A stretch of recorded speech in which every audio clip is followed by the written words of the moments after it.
Welcome to The Weekly, a podcast brought to you by Calvary Bible Church. I'm your host, Jay Ewing. I reside on the Erie campus most often. Thomas just interrupted the great intro shot. If you're watching us on YouTube, he's in the building today, which means we're going to have lots of fun. Big shout out last week. If you haven't watched or listened, you need to go back and listen to Mark Wicks and Jake Bauer as they picked up The Weekly as Jay Ewing went skiing. Speaking of skiing, the snow has moved in this morning. We're recording this on a Tuesday morning, and I love winter in Colorado. I want winter. I want all the seasons to be the seasons. Yeah, totally, right? Yeah. This week at Starting Point, if you haven't ever jumped into Starting Point, you need to start there at Calvary. It's a great starting point here at Calvary. And I cracked a joke that something I learned on 9 News this week, which he never really learned a lot of things in the news, but I learned this, that about 15% of the days of winter in Colorado are above 60 degrees. What's the percentage, Thomas Milburn, of above 50 degrees in Colorado in the wintertime? What percentage of the winter days are above 50 degrees? When does winter start? December 21st. Okay. It ends in March 21st. What percentage are above 50 degrees? Yes. 50%. You're so close. Really? Yeah.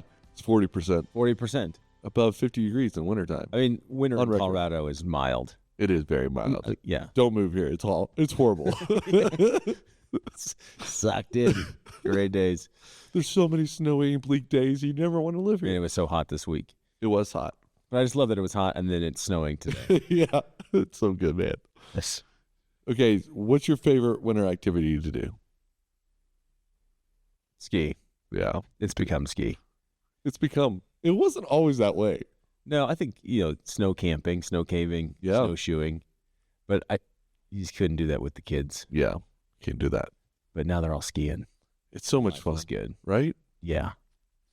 I feel like people don't understand how cheaply I do skiing. When they hear skiing, they're like, wow, Yeah. I mean, there's a cost to it. there is a cost to it. It's usually an initial cost. But Colorado has so many programs Right. for families.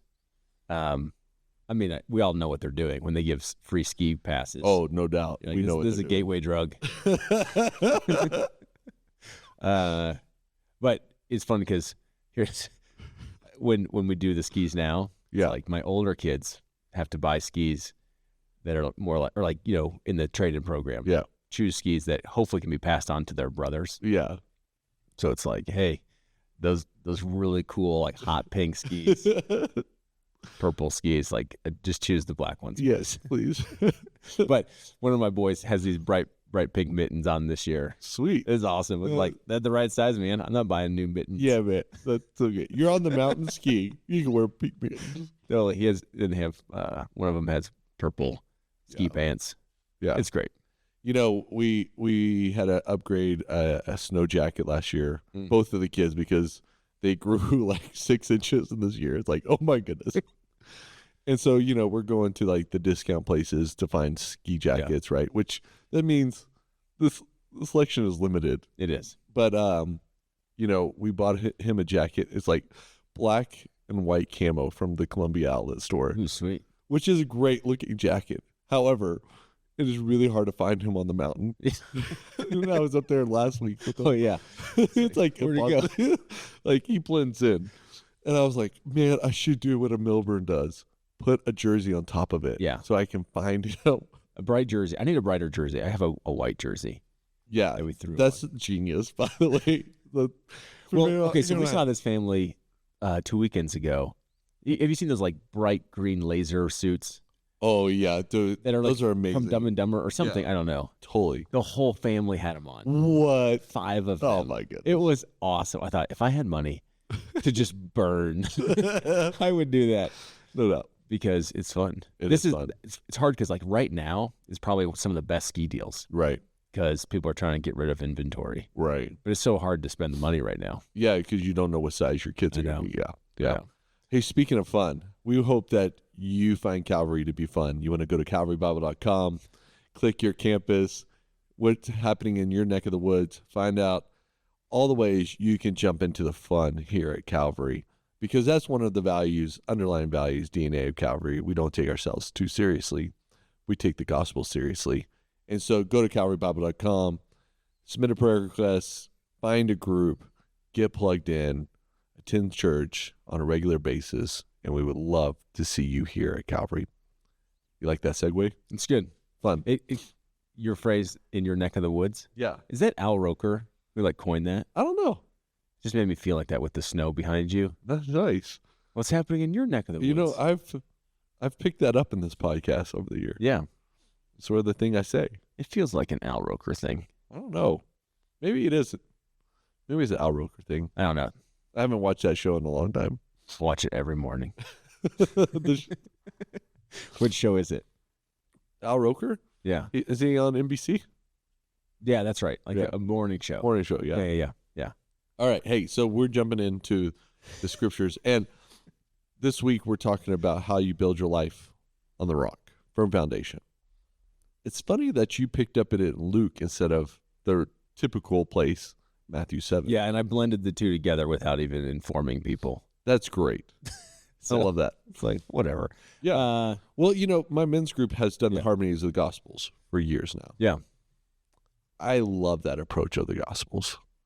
It's informative, and you really get to see the nuances about the long conversation that Jesus was having.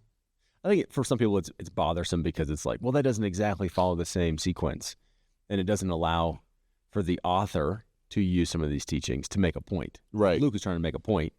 Matthew's making a point. Like Matthew's gospel is structured differently, but you can go to the Matthew account or the Luke account. The teaching is fundamentally the same. What's interesting with the Matthew account is it comes off of this phrase that's disturbing for most people. Many will come to me and say, Lord, Lord, on that day. And I'll say, away from me, I never knew you. And people are like, what does that mean? Because they're saying, we cast out demons in your name. We did these works in your name. Right. And he says, I never knew you. And then I think that actually clarifies this piece of, you didn't build your life on me, right? Like you built a life that looks like you belong to me, but you never built you didn't anchor yourself to me. Yeah, but doesn't he say that some other places in the Gospels too, of like, you never knew me? I never knew you. Yeah, I never knew you. Yeah, I know you. And I think that's where, so that part is missed in Luke. But you come into Luke and it's talking about all this hypocrisy and good trees and bad trees. And, you're going to see the authenticity of someone's faith by the fruit they bear. And then here you're going to see the authenticity of their faith based on the storms they endure. Right. It's interesting because as I was been reflecting on this message this last week, I kept thinking of about like Psalm 23 or John 10 or even 1 John.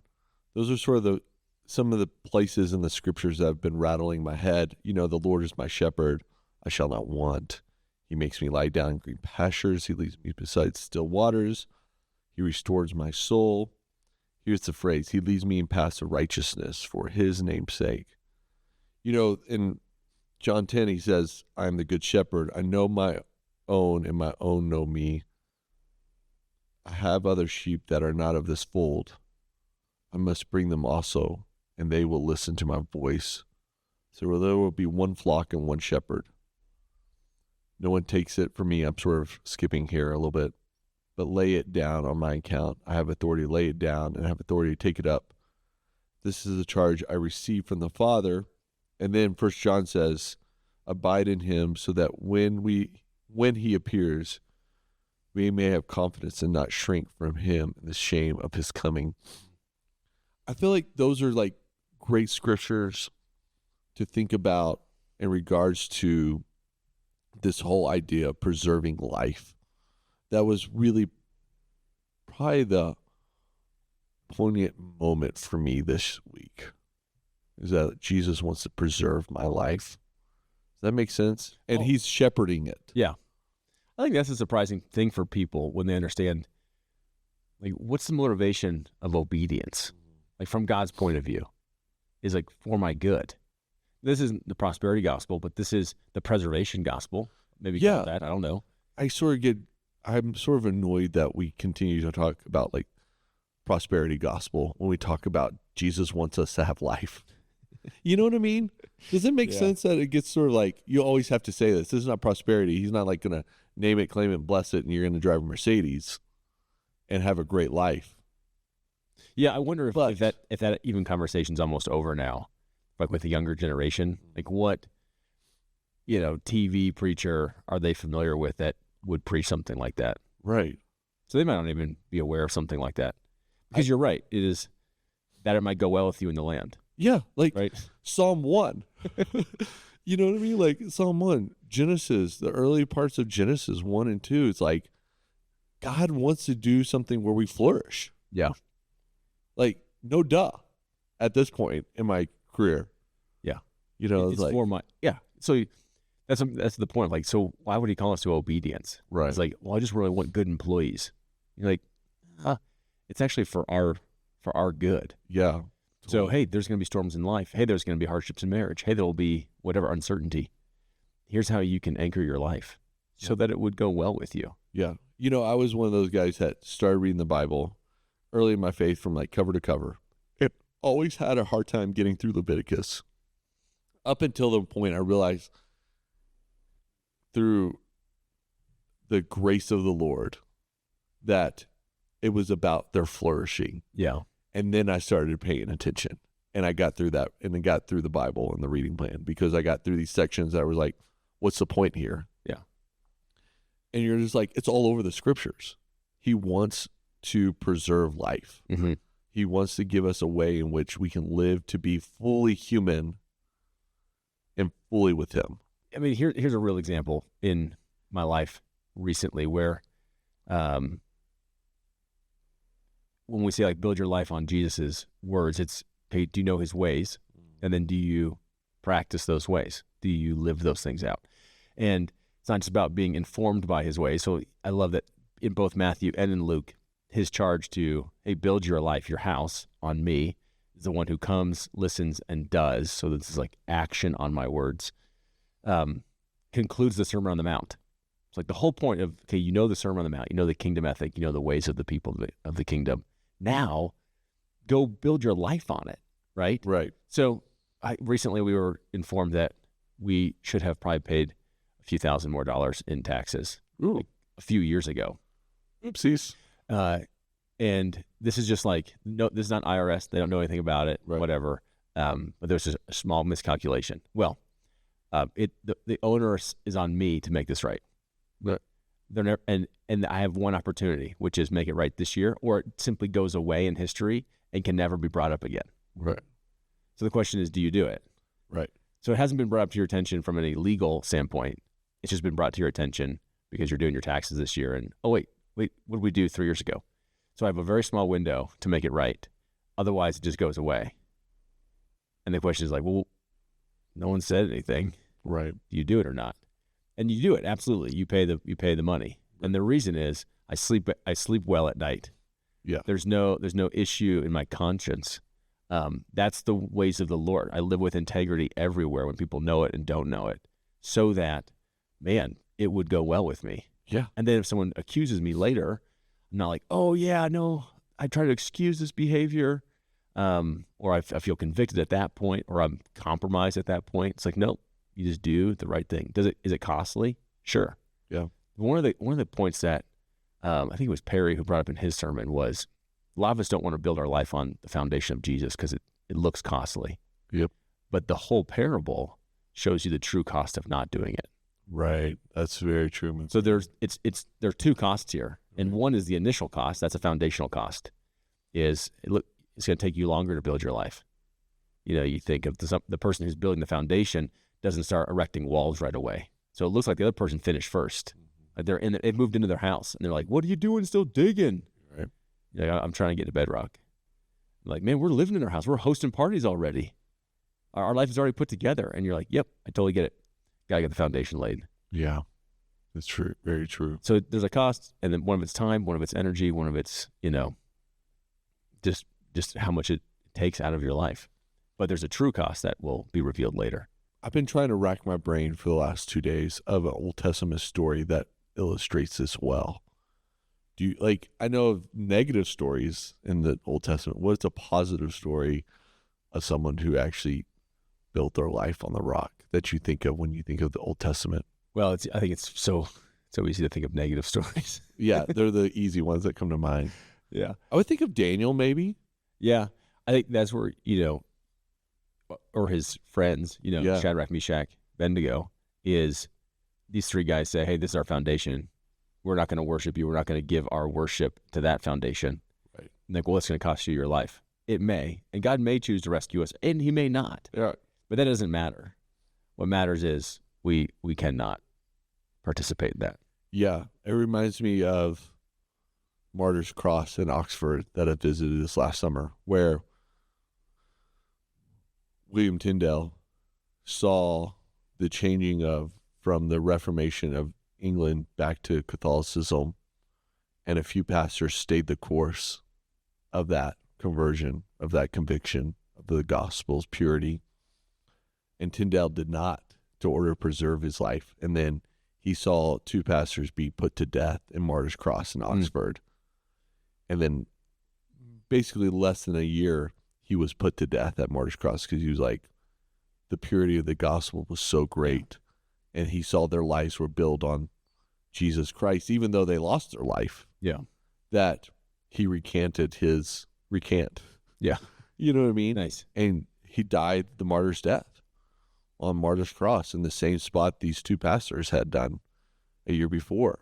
Yeah. And it's like, sometimes God preserves your life, physical life, and sometimes he doesn't. The reality is that he preserves it eternally. Yeah. That's the most important. One of the things we didn't talk about on Sunday is this confession. I just pulled it back up in my notes from the Heidelberg Catechism, 1563. Sweet. Where the question is, what is your only comfort in life and death?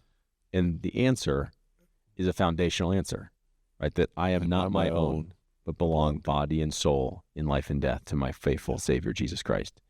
And then there's this teaching on it. He has fully paid for all my sins with his precious blood and has set me free from the tyranny of the devil.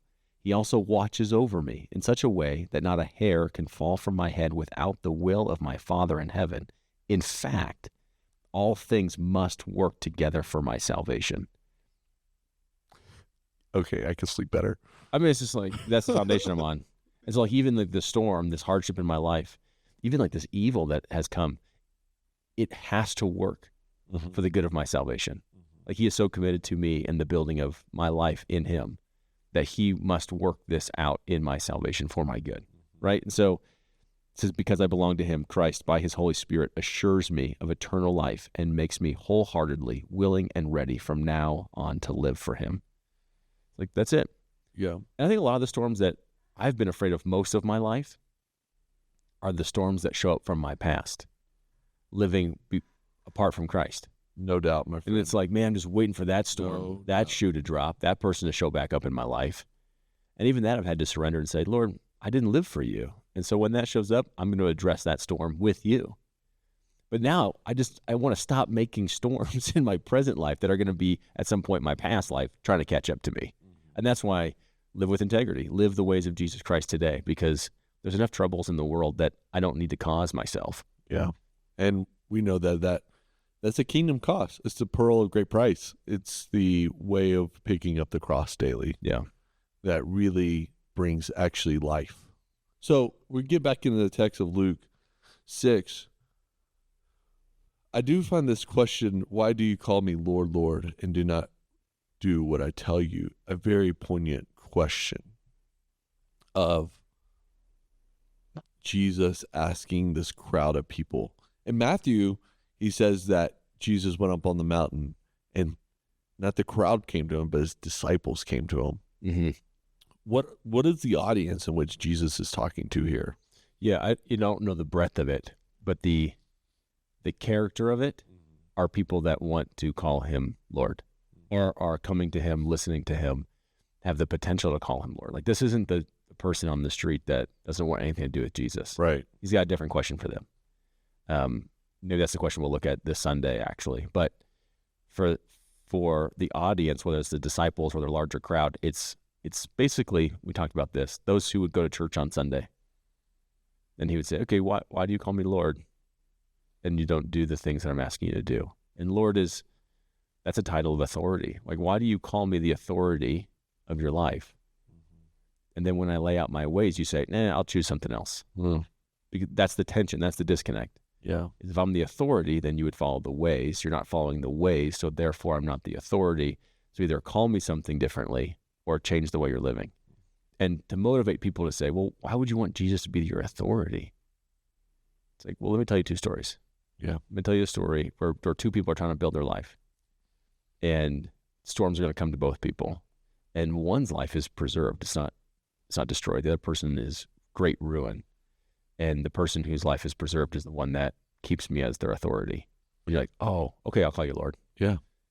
It's interesting that this one talks about like the flood and the streams broke out. And you talked about how that would have been a typical experience within the region in which Jesus is teaching.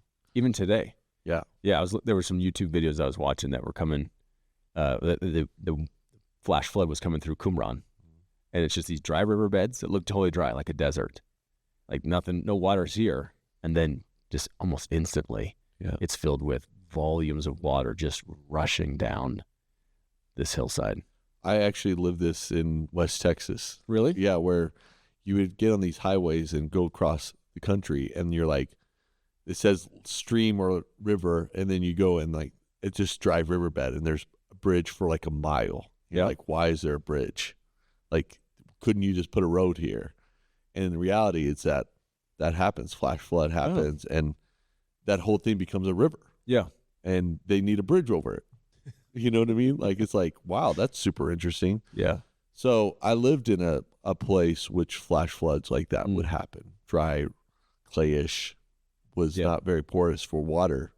And so when the rains did come, you didn't get it around the river at all. Yeah. Yeah. That's smart. I mean, like, because the whole point is they come unsuspecting.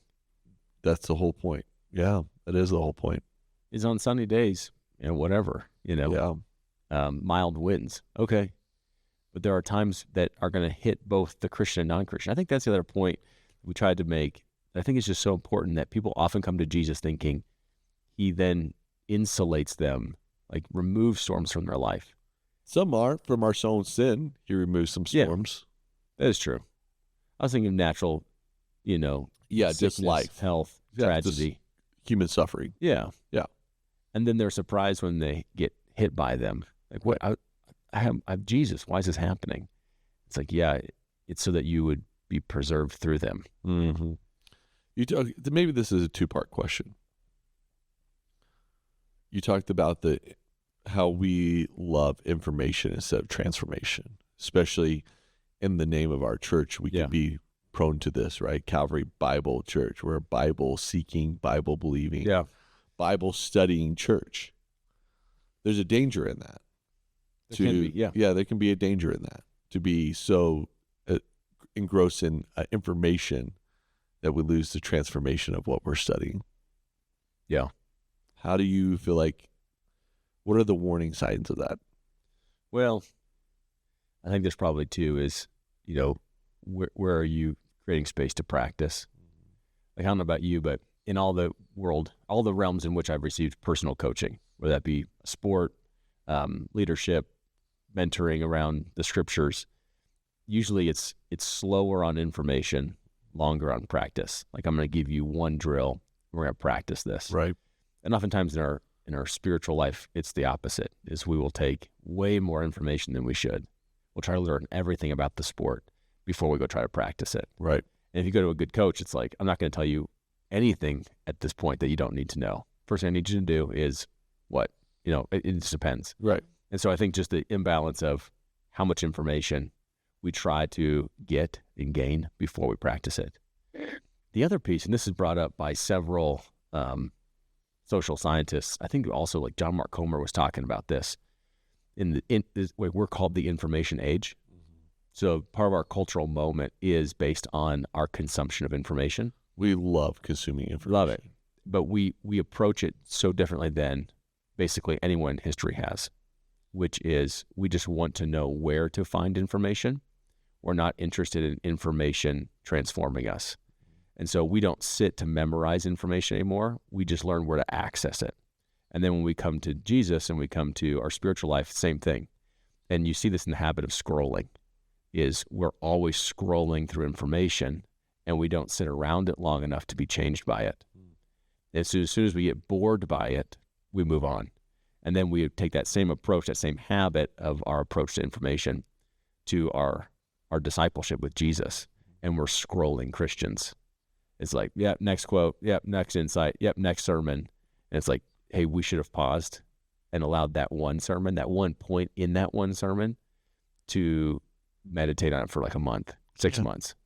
Totally. But so we're kind of at a, not a disadvantage, but we're just in a cultural moment that we think about information differently, though we love it. But we don't want to even memorize it. We just want to know where to access it. Wow. That's very important to think about. Yeah, it's interesting. Yeah, I haven't heard it put that way. And that's sort of surprising to me. And I can see it in my own life. Yeah. Yeah. So give me the next Christian devotional. Right. What's the next thing coming out? Yeah. That's a cool thing. Well, you wouldn't do that in any other trait. You would say, well, once you master that, once you get competency around that, then we'll go to the next thing. Interesting. So we talk about this quite a bit, that you don't put sheets of plywood up when a hurricane's blowing. You put them up way before. Yeah. Sort of the idea of like building your life upon a firm foundation and the good days. So how does someone put their lives together in the warm summer, nice cool breeze days instead of when the storms of life hit? What would you give them? Like, what do we need to do with this? Yeah. It's hard because I think this is actually where Matthew calls him the wise builder. Luke doesn't. Is it takes wisdom to do an activity that doesn't seem urgent. Mm-hmm. This is the principles of planting, right? So right. We're going to plant something that we will harvest 6 months from now. And we have no appetite for that today, And so that planting, even kind of full circle here, it's like, yeah, if you actually wanted cheaper ski equipment, now is the time to do it. It's like, well, that's the last thing I want to think about, especially as you move into like the spring or summer. It's like, what? I don't need those things right now. Yeah, full circle. So what are you buying? Well, I'm buying summer stuff. Well, that's going to be at the most expensive part is when people are feeling the heat of summer. And that's the same thing with building is, okay, you need to deposit these things when you're not in the anxiety and emotion of it so that you can draw from them when you are. Mm-hmm. And you do that by what? Bible reading, praying? Oh man, this summer journaling? We're hoping to do a whole series on what it looks like to have habits that put God's word into practice. Mm-hmm. And I think there are just several ways of doing that. Part of it is, we could take, just what we talked about today is, what information have you been around lately? And before you go seek out more information, maybe you should allow it to permeate your life. Like start practicing some of those things. When you feel like you have some competencies around it, some experiences around it, then go look for more information on it.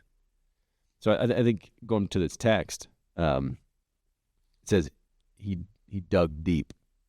And I think I don't know who writes the book Deep Work. Oh yeah, Cal. Who is that? Yeah, what's his name? Cal something. Probably Google it. There's a person that writes a book called Deep Work. Right. And essentially, like, most people don't want to do deep Cal work. Jenkins, I think. Is that what it is? I don't know. And this is deep work. This is not, oh man, I want to be the master of 1,000 traits. It's like, no, I'm digging here in one location on Christ. There's a depth to it.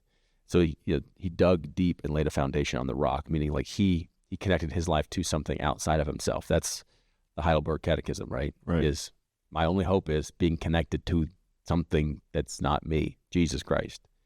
And then he laid the foundation, and when the flood arose, the stream broke against the house, and it could not shake it because it had been well built. So there's the deep work, there's the work that's you're connecting your life to something outside of you, and then you're building well on these things. And so I think about your Christian faith, like how well built is that? Is it a veneer? He's debunking so much hypocrisy in the Sermon on the Mount. Those who have the outward appearance of spirituality. Yeah. but it's deep, slow, intentional, well-built work. Dude, Thomas, what an encouragement. To my own life this week, I hope it's been an encouragement to your life as you listen in, participate in the weekly. Like always, you can write us on the YouTube channel a question about what is happening on the weekly, a question you have about the text. We listen, we look at those more than anywhere else. You could also hit us up when you see us at church and ask us a question that maybe we could ponder or talk about. We want you to be a part of the conversation. Let me leave you today, maybe lead you actually is more important. Psalm 1. Blessed is the man or woman who walks not in the counsel of the wicked, nor stands in the way of sinners, nor sits in the seat of scoffers.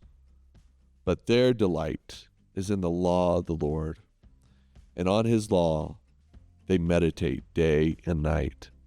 They are like a tree planted by streams of water that yields its fruit in its season, and its leaves do not wither. All right, Calvary, we love you, praying for you. We hope you have a great week, and we look forward to seeing you this Sunday in your neck of the woods.